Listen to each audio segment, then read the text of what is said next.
The duct connector serves two purposes. It allows you to attach a 6-inch duct to route the exhaust air out of the house, and it has a built-in damper that prevents air from entering the bathroom from the outside. The most common reason that this part is replaced is the damper becomes stuck and doesn't open or close. Once the fan is installed, you will usually need to enter the attic to access the connector, or cut away the ceiling drywall if the fan is installed between joists. Once you have access to the connector, replacing it is easy, and I'm going to show you how.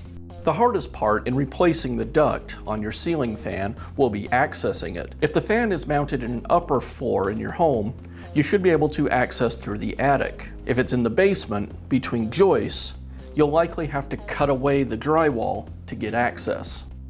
Once you have access, removing it's easy. I'll just need a screwdriver. The connector is secured to the fan with two plastic clips. I'll insert a screwdriver behind the connector and pry it away from the metal body of the fan.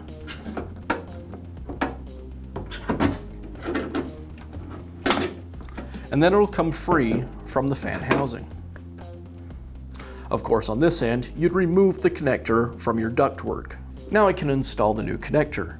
Depending on your situation, it may be easier to first install the duct or install the connector first and then the duct. You'll have to decide. To install the connector, I'll hook one of the plastic clips to the metal slots on the fan body and then snap the connector onto the other one.